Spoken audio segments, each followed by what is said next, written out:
सुप्रभात हिमाचल तो मौजूद हुए हैं आपके सामने हिमाचल प्रदेश की सुबह की ताज़ा खबरों के साथ। तो आइए शुरू करते हैं बिना समय गवाए हुए नॉन स्टॉप ताज़ा खबरों के सिलसिले को। G20 में सिरमौरी नाटी की धूम, चंडीगढ़ में प्रतिनिधियों को खूब बाही हिमाचली संस्कृति। चंडीगढ़ में चल रहे G20 सम्मेलन में आए प्रतिनिधियों ने सिरमौरी नाटी का भरपूर लुत्फ उठाया। बता दें कि राजगढ़ क्षेत्र की आसरा संस्था के जाने माने कलाकार इन दिनों G20 सम्मेलन में आए प्रतिनिधियों के मनोरंजन के लिए हिमाचल प्रदेश के सांस्कृतिक दल के रूप में प्रतिनिधित्व कर रहे हैं। आसरा संस्था के प्रभारी जोगेंद्र हाबी ने जानकारी देते हुए बताया कि उत्तर क्षेत्रीय सांस्कृतिक केंद्र पटियाला द्वारा G20 सम्मेलन में आए प्रतिनिधियों के सम्मान में एक विशेष कार्यक्रम तैयार किया गया, जिसमें अन्य सांस्कृतिक दलों के साथ आसरा के कलाकारों ने सिरमौरी नाटी की मनमोहक प्रस्तुति दी। गौर रहे कि G20 देशों के भारत में अलग अलग स्थानों पर सम्मेलन होने हैं। धरोहर भवन का दर्जा मिलने के लिए तरसता रहा अंग्रेजों के जमाने का स्कूल, अब चलेगा बुलडोजर। हिमाचल के मंडी जिले के जोगिंद्रनगर में अंग्रेजों के ज़माने में वर्ष 1928 में बने बाल स्कूल को हेरिटेज का दर्जा तो नहीं मिल पाया, पर अब असुरक्षित हो चुके भवन को बुलडोजर से गिराने की तैयारी है। इस ऐतिहासिक भवन के रखरखाव पर न केवल शिक्षा विभाग ने गंभीरता दिखाई, बल्कि नेता भी खामोश रहे। वहीं काष्ठकुणी शैली में बने स्कूल भवन की जर्जर हालत को देखते हुए स्थानीय प्रशासन, लोक निर्माण विभाग और शिक्षा विभाग के अधिकारियों ने 8 बड़े कमरों को असुरक्षित घोषित कर इसे गिराने की तैयारी शुरू कर दी है। वहीं भवन को गिराने का मामला जिला प्रशासन और शिक्षा विभाग के उच्च अधिकारियों के पास पहुंचा है और जल्द ही इसे जमींदोज कर ऐतिहासिक भवन का नामो निशान मिटाने की तैयारियां शुरू हो जाएंगी। डॉक्टर VP शर्मा दूसरी बार खुंब निदेशालय के निदेशक नियुक्त, केंद्र सरकार ने जारी किए आदेश। खुंब अनुसंधान निदेशालय में बेहतरीन कार्य करने के लिए डॉक्टर VP शर्मा को फिर दूसरी बार निदेशक नियुक्त किया गया है। यह नियुक्ति कृषि वैज्ञानिक चयन मंडल भारत सरकार नई दिल्ली की ओर से की गई है, जिसमें उन्हें दूसरी बार निदेशक चुना गया है। उन्होंने इस पद का कार्यभार फिर से संभाल लिया है। वहीं इससे पहले वो 2015 से अभी तक निदेशक पद पर ही थे। पिछले कार्यकाल में मशरूम के क्षेत्र में सराहनीय प्रगति हुई है। इस दौरान विभिन्न खुंबों की 22 नई प्रजातियां विकसित की गई हैं। इसके अलावा 16 नए खुंबों की खेती भी विकसित की गई। पुलिस कांस्टेबल भर्ती मामले में हिमाचल समेत 7 राज्यों में 50 स्थानों पर CBI की दबिश। बहुचर्चित हिमाचल प्रदेश पुलिस कांस्टेबल भर्ती के पेपर लीक होने के 2 मामलों में CBI ने पिछले कल प्रदेश समेत 7 राज्यों व केंद्र शासित प्रदेशों में लगभग 50 स्थानों पर दबिश दी। CBI ने हिमाचल प्रदेश के कांगड़ा, ऊना, मंडी, हमीरपुर, कुल्लू, शिमला और सिरमौर जिलों में दबिश दी। वहीं बिहार, उत्तराखंड, दिल्ली, पंजाब, उत्तर प्रदेश, हरियाणा में भी छापे मारे गए। कर्मचारी चयन आयोग पर CM लेंगे फैसला, पेपर लीक मामले में विजिलेंस ब्यूरो ने सरकार को सौंपी रिपोर्ट। पेपर लीक का मामला पकड़े जाने के बाद सस्पेंड किए गए हमीरपुर कर्मचारी चयन आयोग को लेकर राज्य सरकार जल्द फैसला ले सकती है। विजिलेंस ब्यूरो की प्रमुख सतवंत अटवाल ने अब तक हुई जांच पर प्रारंभिक रिपोर्ट राज्य सरकार को सौंप दी है। यह रिपोर्ट कार्मिक विभाग के मार्फत की गई है और कार्मिक विभाग फिलहाल खुद मुख्य सचिव ही देख रहे हैं। मुख्य सचिव को हालांकि विजिलेंस ब्यूरो की रिपोर्ट के बाद प्रशासनिक जांच की रिपोर्ट का भी इंतजार है। यह जांच शिक्षा सचिव अभिषेक जैन को दी गई है। 1 रोज पहले इस बारे में प्रशासनिक स्तर पर बातचीत भी हो चुकी है। जसूर में 1,20,00,000 की हेरोइन, 13,20,000 नकदी के साथ 2 युवक गिरफ्तार।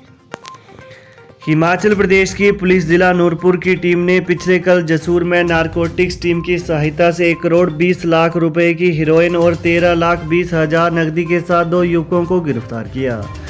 हिमाचल प्रदेश में बरामद यह अब तक की सबसे बड़ी खेप है। वहीं गिरफ्तार आरोपी 25 वर्षीय रोहित कुमार निवासी नानक रोड, गुरदासपुर, पंजाब और 29 वर्षीय विशाल कुमार निवासी डमटाल, भदरोया, कांगड़ा से, वरना गाड़ी PB02 EE 2607 भी जब्त की गई है। वहीं पुलिस ने नारकोटिक्स एक्ट के तहत मामला दर्ज कर लिया है। CM सुखू के विधानसभा क्षेत्र में डायरिया के मामले 970 के पार, टीम ने किया क्षेत्र का दौरा। मुख्यमंत्री सुखविंदर सिंह सुक्खू के गृह विधानसभा क्षेत्र नादौन में डायरिया का प्रकोप बढ़ता जा रहा है।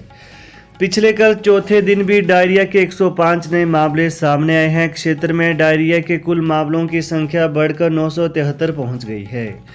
वहीं लोग उल्टी और दस्त से बेहाल हैं। स्वास्थ्य विभाग की 6 टीमें लगातार क्षेत्र में काम कर रही हैं। वहीं 28 जनवरी को 193 मामले, 29 जनवरी को 340 और 30 जनवरी को 335 और अब 31 जनवरी को 105 नए मामले सामने आए हैं। दूसरी ओर आपको बता दें कि क्षेत्र में डायरिया के बढ़ते मामले चिंता का विषय बन गए हैं। महिलाओं को प्रति माह 1,500 रुपये देने का जुगाड़ करने में जुटे अफसरों के छूटे पसीने। कांग्रेस सरकार की तीसरी गारंटी के तहत महिलाओं को प्रति माह 1,500 रुपये देने का जुगाड़ करने में अफसरों के पसीने छूटने लगे हैं। राज्य सचिवालय में मुख्य सचिव प्रबोध सक्सेना से लेकर सचिव सामाजिक न्याय एवं अधिकारिता के कार्यालय में इस बाबत बैठकों का दौर चला। मुख्यमंत्री नारी सम्मान योजना को लेकर 4 फरवरी को फिर कैबिनेट उप समिति की बैठक आयोजित करने का फैसला लिया गया। वहीं बीते सप्ताह हुई कमेटी की पहली बैठक में करीब 14 लाख महिलाओं को योजना के लिए पात्र माना गया है।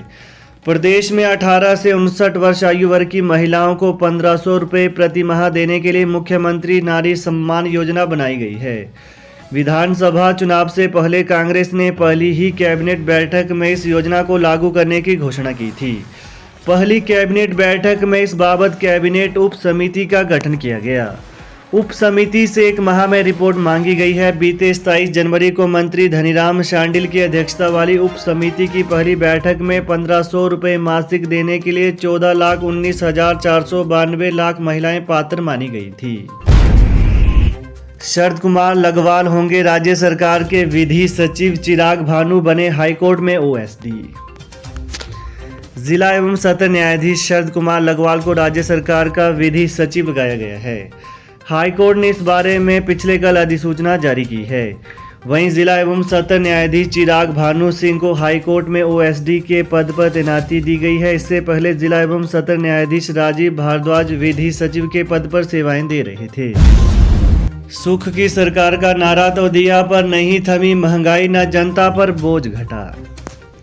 हिमाचल प्रदेश में महंगाई को मुद्दा बनाकर वो हर वर्ग में कई उम्मीदें जगाकर सत्ता में आई कांग्रेस ने सुख की सरकार का नारा तो दिया पर न महंगाई थमी और न ही धरातल पर कोई वादा उतरा। वहीं सही सलाहकारों के न होने और अनुभवहीनता के कारण करीब 51 दिन की सुक्खू सरकार अपनी कथनी और करनी में तालमेल नहीं बैठा पा रही है।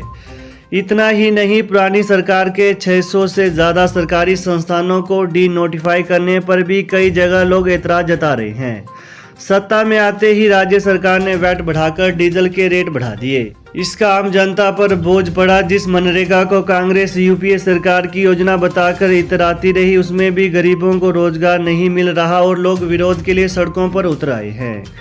कांग्रेस सरकार को अपनी पहली गारंटी पुरानी पेंशन स्कीम ओपीएस देने पर अभी वक्त लगेगा, जबकि इसे सरकार में आते ही तत्काल लागू करने की बात की गई थी। तो ये यहाँ सुबह के मुख्य समाचार। तो प्रदेश की ताज़ा खबरों को पाने के लिए चैनल को जरूर सब्सक्राइब करें। Thanks for watching. जय हिंद, जय हिमाचल।